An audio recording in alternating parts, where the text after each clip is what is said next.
क्या हो जाएगा यहाँ पे देखिए। तो प्रीलिम्स में आपको मिल सकते हैं 1 से 2 मार्क्स, है ना, और मेंस में आपको मिल सकता है यहाँ से 5 to 6 मार्क्स का। हो सकता है एक थ्योरी लिखने को आ जाए या हो सकता है एक न्यूमेरिकल सॉल्व करने को आ जाए। ये तो मार्क्स हो जाए किसका यहाँ पे, ए के लिए। लेकिन 2025 की बात करेंगे, इस बार जो हुआ था, तो यहाँ से भी क्वेश्चंस नहीं पूछे गए थे। अगर हम लोग यही बात करें जेई को लेकर के, है ना, तो जेई अभी जो एग्जाम हुआ 26 का, इस टाइम भी किसी कोई भी क्वेश्चंस नहीं था कहाँ से, मैकेनिक्स प्रिंसिपल से। बट जब इसका हम यूज देखते हैं, है ना, तो इंटरव्यू में इसको लेके क्वेश्चंस बहुत बनते हैं। तो आप इंटरव्यू देने जाते हैं, चाहे वो भी जेई का होगा या फिर एई का, तो मैकेनिक्स से लेके क्वेश्चंस बहुत पूछे जाते हैं, है ना। तो इसका आपको एप्लीकेशन बहुत मिलता है। तो कहाँ पे हो गया, इंटरव्यू में। सेकंड, अगर मैं आपको याद दिलाऊं तो मैकेनिक्स टर्म्स को लेकर के हम कई सारे अपने सब्जेक्ट को पढ़ते हैं। जैसे कहा जाए पहला सब्जेक्ट क्या हो जाता है, सॉलिड मैकेनिक्स, है ना। फिर हम क्या पढ़ते हैं, सॉइल मैकेनिक्स पढ़ते हैं। तो यहाँ पे भी टर्म्स क्या आ गया, मैकेनिक्स आ गया, है ना। नेक्स्ट क्या पढ़ते हैं हम, फ्लूइड मैकेनिक्स पढ़ते हैं, है ना। और आज इंजन मैकेनिक्स देखा जाएगा। मीन्स ये जो मैकेनिक्स टर्म्स है, इसका एप्लीकेशन आपको बहुत ज्यादा है। भले क्वेश्चन यहाँ से कम बने या फिर ना आ रहा हो आपके एग्जाम में, लेकिन इनका जो एप्लीकेशन है वो बहुत ज्यादा है। अब एप्लीकेशन इन द सेंस, आप किसी भी जगह पर फोर्सेस का रिजोल्यूशन पढ़ेंगे तो अगेन किसका एप्लीकेशन आएगा, इंजीनियरिंग मैकेनिक्स का। कहीं पर आपको रिजल्टेंट पता करना होगा, फिर से किसका एप्लीकेशन आएगा, मैकेनिक्स का आएगा। तो इसका एप्लीकेशन आपको बहुत ज्यादा मिलता है ना, इसका एप्लीकेशन आपको बहुत ज्यादा मिलता है। इसलिए ये सब्जेक्ट खुद में बहुत इंपॉर्टेंट है। भले यहाँ से मार्क्स आपसे पूछा जाए ना पूछा जाए, इंजीनियरिंग का जो बेसिक्स होता है वो स्टार्ट ही कहाँ से होता है, मैकेनिक्स से। इंजीनियरिंग का जो बेसिक्स होगा वो स्टार्ट कहाँ से होगा, मैकेनिक्स से। कई बार आप पढ़ते हैं कई सारे फॉर्मूले के डेरिवेशंस, आप पढ़ रहे हो तो मैं भी भूल जाते हैं कि आया कहाँ से है। उन सबका डेरिवेशन आपको कहाँ पे मिलेगा, ये मैकेनिक्स में। कहाँ पे मिलेगा ये, मैकेनिक्स में। इट मीन्स इसकी इंपॉर्टेंस बहुत ज्यादा है, चाहे इंटरव्यू पर्सपेक्टिव को देखेंगे चाहे आप सब्जेक्ट के पर्सपेक्टिव को देखेंगे। ये तो मार्क्स डिस्ट्रीब्यूशन का हो गया। अब नेक्स्ट आते हैं सिलेबस। नेक्स्ट देखा जाता है सिलेबस। अब इसका सिलेबस क्या होगा, तो हम लोग पहले चैप्टर में पढ़ेंगे यहाँ पे introduction of engineering mechanics. Engineering mechanics basics application के लिए ये चैप्टर बहुत इंपॉर्टेंट है। भले यहाँ से एमसीक्यू के क्वेश्चंस ना बने, लेकिन जेई में एक्सपेक्ट कर सकते हैं यहाँ से एक क्वेश्चन आपको, है ना, है ना, यहाँ से एमसीक्यू के क्वेश्चंस आपको मिल सकते हैं। ठीक है, सेकेंड चैप्टर पढ़ा जाएगा यहाँ पे, है ना, resolution of forces. Resolution of forces, इसमें देखा जाएगा सिस्टम ऑफ फोर्सेस। इसमें हम लोग पढ़ेंगे सिस्टम ऑफ फोर्सेस, इसको देखा जाएगा। इसी में देखा जाएगा एफबीडी, है ना। एफबीडी का पूरा नाम क्या हो जाएगा, एफबीडी का पूरा नाम क्या हो जाएगा, फ्री बॉडी डायग्राम, है ना। अभी जो एफबीडी है, अभी आप देखेंगे एई का जो इंटरव्यू हो, बहुत सारे क्वेश्चंस पूछेंगे कहाँ से, एफबीडी से, है ना। इंटरव्यू में बहुत सारे क्वेश्चन पूछाते हैं एफबीडी से, कि आपको कोई भी शेप दे देगा, बोलेगा बताओ इसका फ्री बॉडी डायग्राम ड्रॉ करिए। आपको फ्रिक्शन के क्वेश्चन सॉल्व करना है, किसकी रिक्वायरमेंट होगी, फ्री बॉडी डायग्राम की रिक्वायरमेंट होगी। आपको एसएफडी बीएमडी ड्रॉ करना है ना, कॉम्प्लेक्स स्ट्रक्चर का, अगेन किसकी रिक्वायरमेंट होगी, यहाँ से फ्री बॉडी डायग्राम आपको प्लॉट करना होगा। आपको फ्लूइड मैकेनिक्स पढ़ना है, आपको सॉइल मैकेनिक्स पढ़ना है, आपको डिजाइन ऑफ रिजिड पेमेंट पढ़ना है ना। इन सभी जगह आपको किसकी रिक्वायरमेंट पड़ेगी, अगेन फ्री बॉडी डायग्राम की, है ना। तो इसका यूज आपको बहुत ज्यादा मिलेगा, जो इसका यूज है आपको बहुत ज्यादा मिलता है ना, किसमें, यहाँ से मैकेनिक्स के लिए। तो आपको देखना होगा यहाँ पे फ्री बॉडी डायग्राम। इसी में देखा जाएगा इक्विलिब्रियम ऑफ फोर्सेस। इसी में हम लोग पढ़ेंगे यहाँ से इक्विलिब्रियम ऑफ फोर्सेस, है ना। और इसी थर्ड चैप्टर में ही देखा जाएगा, थर्ड चैप्टर में हम लोग पढ़ेंगे यहाँ पे internal system of forces. Internal system of forces means ये जो आपका चैप्टर है, सेकेंड चैप्टर, ये बहुत इंपॉर्टेंट है। यहाँ से ऑब्जेक्टिव क्वेश्चंस भी मिलेंगे आपको, प्लस सब्जेक्टिव भी मिलेगा, है ना, प्लस ये इंटरव्यू के लिए भी आपके लिए बहुत इंपॉर्टेंट होगा। तो ये सेकेंड चैप्टर ओवरऑल आपके लिए बहुत इंपॉर्टेंट है। फिर देखा जाएगा थर्ड चैप्टर। थर्ड चैप्टर को देखेंगे यहाँ से, थर्ड चैप्टर मिल जाएगा यहाँ से moment of एनर्जिया, moment of एनर्जिया and centroid, and centroid, moment of inertia and centroid. ठीक है, अब इसमें देखा जाएगा पहला सेंट्रोइड क्या होता है यहाँ से। नेक्स्ट इसमें देखा जाएगा सेंट्रॉइड हो गया। नेक्स्ट हम लोग डिस्कस करें यहाँ पे centre of mass, centre of mass and centre of gravity, centre of gravity. फिर इसमें थर्ड देखा जाएगा यहाँ पे principle of, principles, principle and type of या बोल सकते हैं theory of moment of inertia, theory of moment of inertia, है ना। आप पढ़ते रहते हैं कैसे मोमेंट ऑफ इनर्शिया कैलकुलेट कर लिया गया, है ना, किसी ट्रायंगल का, है ना, किसी ट्रिपोजॉइड का, क्या मोमेंट ऑफ इनर्शिया कैसे पता कर रहे हैं, वो सारा कहाँ पे सीखा जाएगा, ये चैप्टर 3 में, है ना। तो एमसीक्यू के क्वेश्चंस यहाँ से आपको मिलते हैं, प्लस आपको मिल जाएगा यहाँ पे सब्जेक्टिव के। कोई भी स्ट्रक्चर बना के दे देगा, फिर बोलेगा कि आप इसका पता करिए यहाँ पे, है ना, मोमेंट ऑफ इनर्शिया कितना होगा। तो इसको कंप्लीट देखा जाएगा। फिर से मिलेगा आपको चैप्टर 4। चलिए मैं आगे इसको ड्रॉ कर देता हूँ। इसमें मिल जाएगा आपको चैप्टर 4। चैप्टर 4 मिल जाएगा यहाँ पे फ्रिक्शन। तो फ्रिक्शन में आप इस यहाँ से हम लोग देखेंगे अजम्पशन, अजम्पशन इन फ्रिक्शन। फिर इसमें देखा जाएगा types of friction, types of, यहाँ पे मिल जाएगा टाइप्स ऑफ फ्रिक्शन हो जाएगा। नेक्स्ट यहाँ से देखें हम लोग थर्ड एप्लीकेशन आपको मिल जाएगा यहाँ पे application, application of friction, application of friction specially for the, है ना, यहाँ पे मिल जाएगा, यहाँ से हम लोग इसको मेंशन कर लेंगे। यहाँ से मिल जाएगा स्लाइडिंग बॉडी, स्लाइडिंग बॉडी के ऊपर क्या इसका एप्लीकेशन है। नेक्स्ट आपको मिल जाएगा यहाँ पे लैडर केस। भाई जो गेट है, फ्रिक्शन को लेके बहुत अच्छे क्वेश्चंस मिलते हैं। गेट में लेकर के, गेट को आप देखेंगे तो फ्रिक्शन को लेकर बहुत अच्छे क्वेश्चंस मिलते हैं आपको, है ना। तो ये चैप्टर आपके लिए इंपॉर्टेंट बहुत है। कौन सा यहाँ पे फ्रिक्शन, ठीक है। तो यहाँ से आपको मिल जाएगा, आप देखेंगे यहाँ से तो आपको एमसीक्यू भी मिलते हैं, प्लस आपको यहाँ से मिल जाता है सब्जेक्टिव भी होगा, प्लस इंटरव्यू। फ्रिक्शन को लेकर के इंटरव्यू में बहुत सारे क्वेश्चंस पूछे जाते हैं। इवन ये आप देख रहे हैं यहाँ से assumptions in the friction, assumption in the friction. तो इसलिए 5 मार्क्स की थियरी भी लिखने को आता है। जो हम फ्रिक्शंस को यहाँ पे एनालाइज करते हैं तो कौन कौन से जम्पशंस को लेकर चलते हैं, है ना। और स्पेशली जब आप पढ़ेंगे किसको, स्टील स्ट्रक्चर, है ना, जब आप इसको पढ़ते हैं स्टील स्ट्रक्चर, तो इसका यूज आपको बहुत मिलेगा। तो आपके जितने भी टेक्निकल सब्जेक्ट उन सब का बेस स्टार्ट ही कहाँ से होता है, इस मेन फ्रिक्शन से, है ना, मीन्स इस मेन इंजीनियरिंग मैकेनिक्स से। तो इसको आपको पढ़ना आपके लिए बहुत जरूरी है। अगर आप सोचें इसको स्किप, भले ही क्वेश्चन नहीं आ रहा है, इसको स्किप कर लेते नहीं, ये आपका बेस बनाएगा आगे पढ़ने के लिए। चाहे आप सोम को पढ़ेंगे, फिर आप चाहे आरसीसी पढ़ेंगे, स्टील पढ़ रहे होंगे, है ना, स्ट्रक्चर के कई सारे कंसेप्ट आपको यहाँ पे मिलेंगे इक्विलिब्रियम क्वेश्चंस को लेकर के, ठीक है। फिर आप पढ़ेंगे सॉइल मैकेनिक्स, फिर आप पढ़ेंगे fluid mechanics, design of rigid payment हो गया, है ना, वेस्ट वाटर में आप पढ़ेंगे कैसे सेडिमेंट फोर्सेस एक्ट करते हैं। उन सब का एप्लीकेशन आपको कहाँ मिलेगा, फ्रिक्शन, है ना। तो भले यहाँ से मार्क्स ना मिले या फिर ना रहा हो, लेकिन इसका एप्लीकेशन बहुत क्या है, यहाँ से वाइड है और यूज है, बहुत वाइड और यूज है। इसको आपको बहुत अच्छे से समझना होगा। ये तो कंप्लीट क्या हो जाएगा यहाँ पे, इसका सिलेबस हम लोग यहाँ पे पढ़ेंगे। नेक्स्ट आपको देखना होगा स्टैंडर्ड टेक्स्ट बुक, है ना।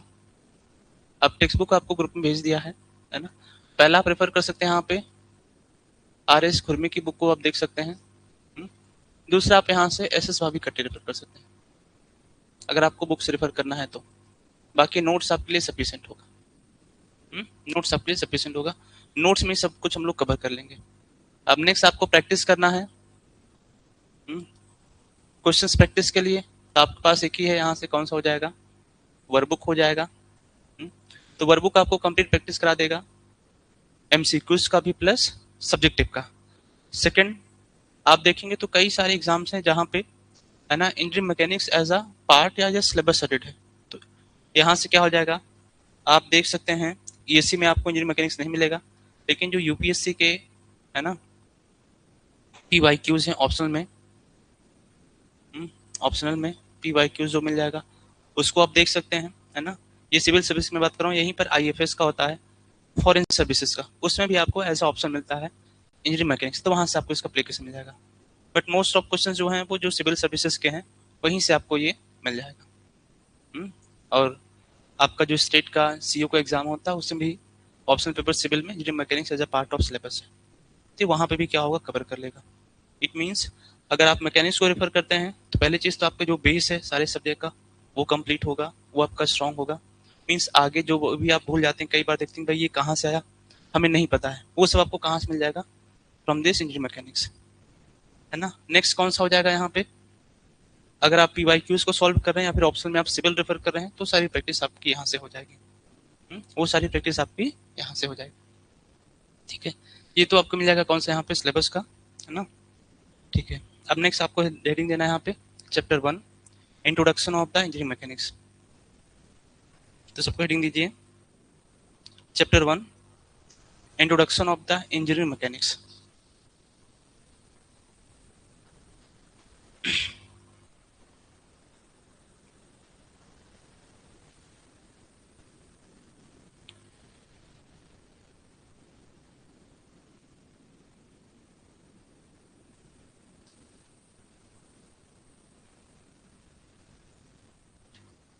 इंट्रोडक्शन ऑफ,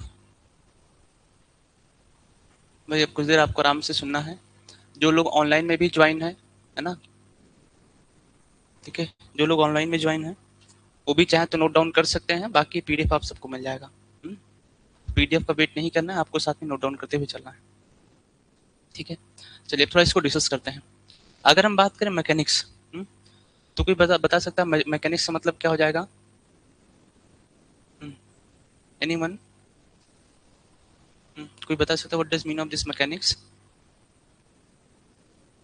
चलिए, जब भी हम मैकेनिक्स टर्म्स की बात करेंगे तो सिंपल सा आपको ध्यान रखना है, ये सिंपल क्या हो जाएगा यहाँ पे, study of behaviour of anything, study of behaviour of anything, ये सबसे इसका सिंपलेस्ट मीनिंग है। आप किसी के बिहेवियर की स्टडी करेंगे वो आपको क्या बताएगा, मैकेनिक्स टर्म्स बता रहा होगा, वो आपको क्या बताएगा, मैकेनिक्स टर्म्स। अगर मैकेनिक्स टर्म्स को और हम थोड़ा सिंपल वे में देखेंगे, है ना, तो इसको लिया कहाँ से गया है, ऑलमोस्ट हम जो भी ज्यादातर वर्ड्स है वो कहाँ से लिए गए होंगे, या तो कोई लैटिन वर्ड होगा या तो क्या होगा, कोई ग्रीक वर्ड होगा, है ना। तो मैकेनिक्स टर्म्स आता कहाँ से है, ग्रीक वर्ड से, है ना। अब इसका वहां पर मीनिंग क्या होता है ना, आपके पास कोई भी बॉडी होगी उस पर हम क्या करेंगे, फोर्सेस को अप्लाई करेंगे तो वो कैसे बिहेव करेगा, तो उस बिहेवियर की स्टडी को वहां पे क्या बोलते हैं, मैकेनिक्स बोलते हैं, है ना। तो अगर हम सिंपल बात करें कि what does mean of this mechanics, तो हम क्या बोलेंगे, it is the behaviour of study of anything.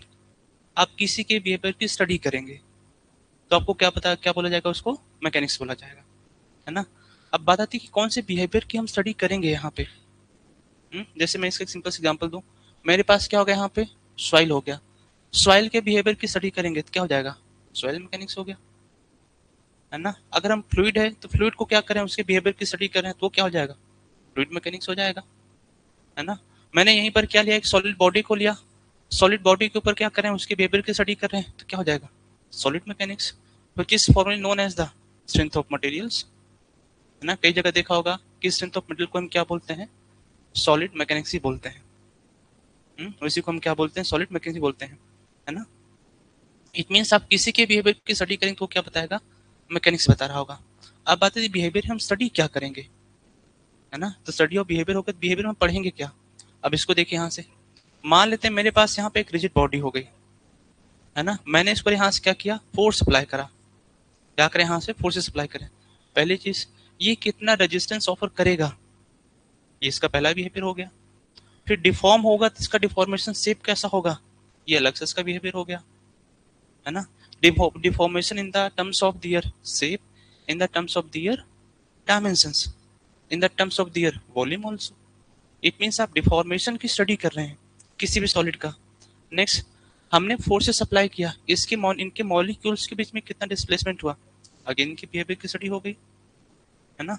It means behaviour की जब भी हम बात करेंगे तो सबका अपना अपना क्या हो रहा होगा, चेंज हो रहा होगा। जैसे बात की जाए सॉइल, तो हमने सॉइल के ऊपर क्या किया, फोर्स अप्लाई किया, उसकी शेयर स्ट्रेंथ कितनी है, मॉलिक्यूल्स के बीच में कितना फ्रिक्शन एंगल बन रहा है या कितना फ्रिक्शन डेवलप हो रहा है ना, उसका वॉल्यूम कितना चेंज हो रहा है, ये सभी बिहेवियर की स्टडी करेंगे।